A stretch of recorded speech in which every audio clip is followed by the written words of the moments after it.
Okay, Carolyn, just jumped right in. I thought I better come and see you because we're getting near a very busy time for us and for lots of people. Mom's 100th birthday is December 6th, so there's company coming and meals to do and celebrating and all kinds of stuff, and Christmas too. And I don't have my Christmas decorations out, but I hope to do it before the big day. And at least some of them, not the tree, things like that. But anyway, I want to help you because I know you're going to be going shopping and you're going to see flowers everywhere, orchids everywhere, and you're going to want to buy one. Now, I'm just going to give you the top tips from first picking out your orchid to then caring for your orchid. And we'll see how we can do with that. And I know a lot of you already know this, but hey, this is just for fun. And I really had to do something because I won't be back till after Mom's birthday. I'm just too busy. So anyway, okay.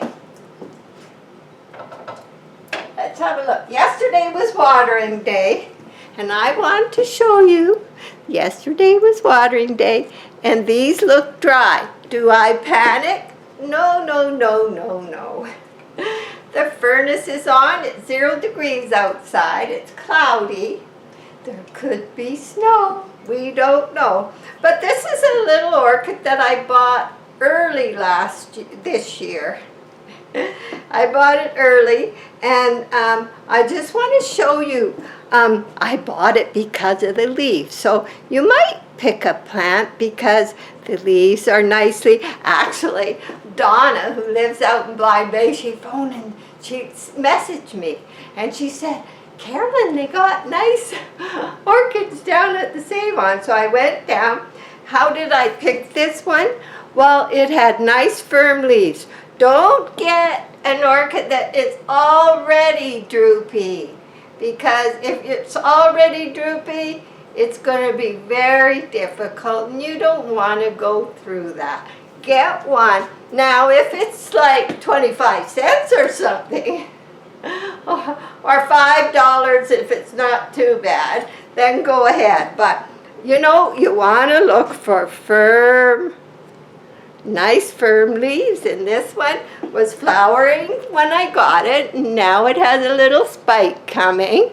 And as soon I loved it, I did a video on it. I'll put the link to that in the description if I remember. Hi, Maggie. Hi. So first, it came in moss. I do not like moss. I do not suggest moss for beginners. And I know there's lots of you that grow fine in moss, but a lot of people switch to moss because they're in a real dry climate. Well, the last summer was the driest summer on record here. We had no water, no rain, no nothing. We still haven't had a lot of rain. There's some snow in the hills, thank goodness. So I think I could say we were pretty dry. And then in the winter we're in the house, and even though there's more humidity outside, in the house the heater's just burning off that humidity as quick as it might sneak in a door or window. So yes, but as soon as I got this orchid home in moss, ASP, I have almost never, maybe lost one bud or the odd bloom. Never have I lost flowers from repotting, no matter what they say. You can watch my videos, you can watch weeks afterwards, the flowers are still there. So as soon as you get home, you get your fir bark, medium or large size, depending. This is medium. I can't get large here anymore. You can see compared to my fingernail. And there's even smaller ones that look like you would call them small size. So that was a big one, the one I showed you first. So this was repotted in this size bark. And this all feels dry on the top, and I don't worry. So right away, which here I buy big sacks of bark at Buckerfield's downtown. It's very reasonably priced, of orchid fir bark downtown. It's a farm and garden store. And I bring it home and I put it in the greenhouse, and then I come home with my orchid. Oh, everybody, I gotta run out and get some bark. I gather as much bark as I think I'm gonna need. And then I add water, seaweed extract, probably a teaspoon is more than enough of seaweed extract. And I also put CALiMAGic, maybe a quarter of a teaspoon of CALiMAGic, and I stir it all up and I let it sit for about 3 days. Sometimes it goes longer. Don't leave it sitting in the sun or something, in a nice quiet area out of the sun, and soak it. And as soon as I've done that, 3 days later, I change to completely bark, and I take that moss out, every last bit of it. I do recommend that. Now, sometimes I use a little lava rock, and basically that is all. Sometimes, depending on the pot I'm using and how I'm growing it, I might put some charcoal, some sweet charcoal in to sweeten the pot. If it's a pot that I've, say, grown in glass and has water in the bottom, I would do that. So anyway, that's what I do. And then I have my watering schedule, which I'm going to post in the description below, of why and what I do, and I have been using it for years. The only thing I changed lately was the fertilizer. I bought MSU or orchid fertilizer. I will put that in the description also. So you want to look for healthy leaves. I know the flower is very important, but it's not if the plant is hanging. Now, don't buy one where they're chopping off all the aerial roots if you can help it. Look at this little aerial root. It's just so happy.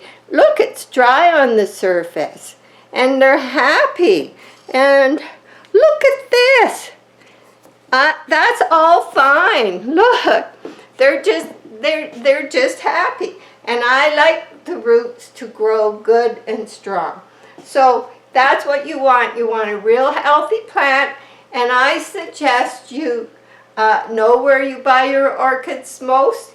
And if it's like here, it's only in a grocery store, then I suggest you say to the grocery store, when are you ordering orchids next? And then the day they tell you is the day you show up. Or the day after, if you missed them for some reason. That's when you get it, before someone that doesn't know how to care for orchids wrecks them. So anyway, that's what you do. You got it in bark now. I'm going to give you the water description for watering. I'm going to put some links of interest below, and I'm going to show you what orchids of mine are opening. And there, I'm going to have so many orchids this year, and we'll discuss a few things as we go. And take some time to relax if you can in the next while. Okay, let's just go look at some. We just got back from shopping. Oh my God, groceries were $400 on groceries today, and that's not a massive amount, just The only meat that was in that order was bacon right now. We're going to get that at the butcher's. Anyway, the cymbidium, which was out in all the dry weather all summer. But it got lots of water because whenever it was near the tap, and it was on the east side, and it's just coming into bloom. They're not quite open. I've got one stalk here, and down here, this one hasn't opened up yet. So I'm going to get two, because this plant got separated into 3 plants. It was huge. The roots were massive. If you saw the video where the axe attack. So lots of new shoots came here and here and here and here. So we're going to get, it's going to be a nice, healthy plant. And I hope that Rosemary with hers and Debbie with hers do good too, because I think that it's a very healthy stock, because it survived being frozen out in the greenhouse. Okay, so the other thing is misting. I have a mister going, and as you see, the dendrobiums I put in glass, and then I broke the top off of this one. It has a little tiny growth coming here. They're both doing well, and there's a cute little root. They're quite happy. And over here, this is the pyloric orchid that had 2 big spikes that I got in bark, the only orchid I've ever managed to get in bark. And I kept it in bark, and it has the 2 spikes that it was in flower for the first part of the summer, and then it's still got a spike coming. And this is one of the twins from the red pot. And so last year's little spike coming on last year's, and here this is the new one coming. And this is the other one of the twins, and it got put in a pot. And this is a yes, this is the new spike, and this flower is on last year's older spike. See if I can get in there without doing anything too much. So I keep a mister going in, usually not watering day. Yesterday I didn't bother. My cymbidium, my cataseum is never flowered. It's going to go into fall now. It's lost, this is its 3rd leaf. I'm letting it dry out. It still could flower from that next year if I improve something, as I'm still learning about them. It's my first one. So there we go. Now let's go see what's flowering here. Now this traffic cone, look at this. They're all starting to open. And of course I've got this two spikes going up. And this is last year's. And then the new one. So this one here is last year's. And this is a new one, the bigger one on the top. And I think that it doesn't seem to hurt them. It looks like it's going to have lots of flowers. So, and the leaf situation is very good on this one. If I can get in there. Okay. And then this one is last year's spike that I left on. And it's still opening buds. There is no new spike, but this one did flower late last year, so we're not too sure. But notice all the leaves are firm and healthy, all of them. This is one of the first ones that was kind of wimpy when I got it, and it stayed that way, but it's still green. And this was the last leaf. your last leaf should also always, if they show signs, when this one was a last leaf, this is the last leaf now. See how healthy it is? But if you're looking and you see orchids with leaf like this, it struggled. When I changed it, this one did struggle, but now it's got a nice healthy leaf. So we have a little spike coming on this one. And over here on this traffic cone, there was two that wasn't doing it very well, but the leaves are getting bigger and healthy. Same with this side, and they're both in spike. And here we have a nice spike coming.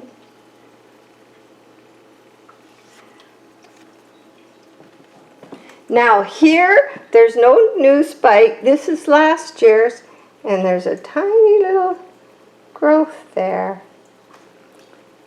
And here, this traffic cone, look at the roots on this.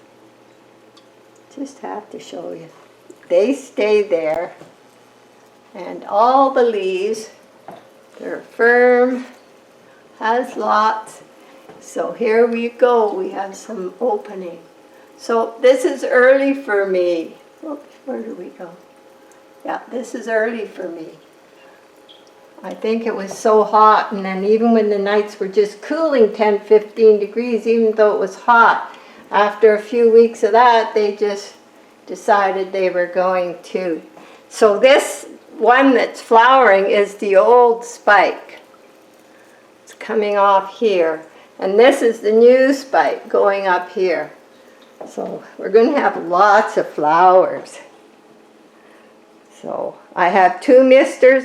You have to keep humidity, whether it's a mister, it's trays with water, bowls with water, any way you can.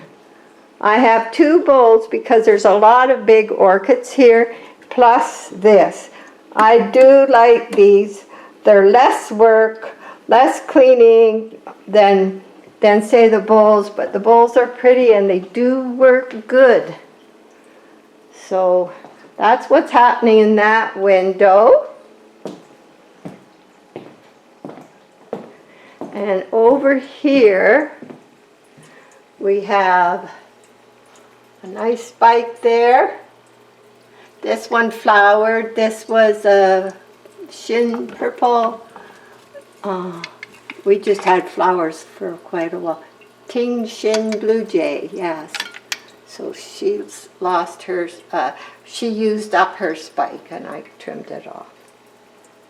So here, this is one of my oldest orchids. Now I know it's small, but being it got a lot of learning done over, 15 years ago or something, it went through a lot of learning.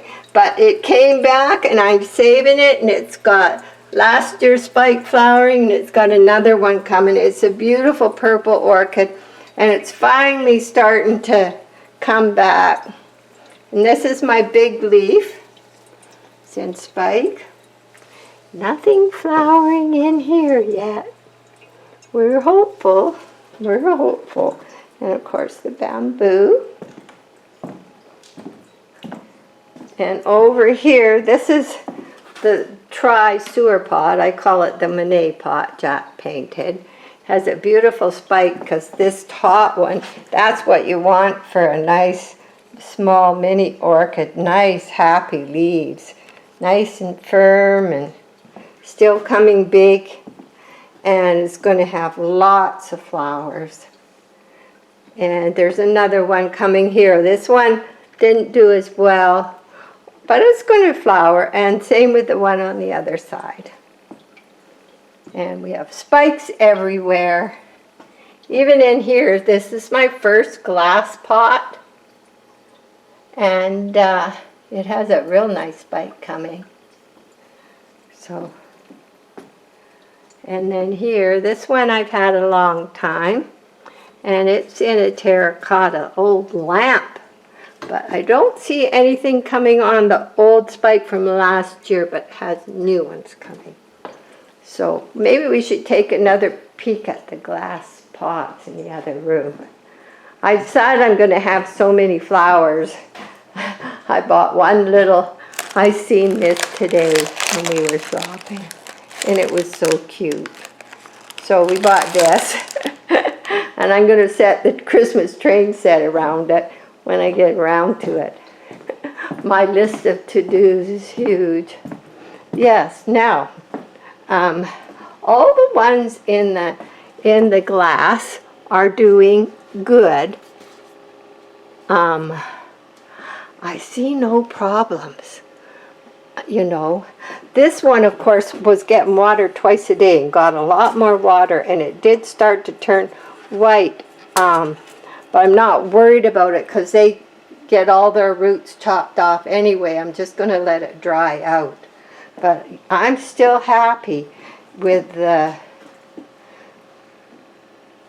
This is the one from the plastic bottle experiment. Look at the roots it's getting. It just loves being here. And you can see it's dry on the top. Now once in a while I'll come and mist. But I do not like just stand and mist and let water run down. I just mist the air. Sometimes the roots, but the leaves are healthy. They're doing good. So I think that's it, everybody. I'll show you our outdoor weather. Cloudy, overcast, 0 degrees. Snow on the hills. We're surrounded by mountains. So we have mountains everywhere. We're just in this nice little protected valley. So yeah, no Christmas decorations yet, but they're coming. Right? Hey, Maggie. Maggie Night Night. She just loves this spot because she can guard the house. Okay, bye everybody, and have a really nice Christmas. We'll see you in the season. Bye for now.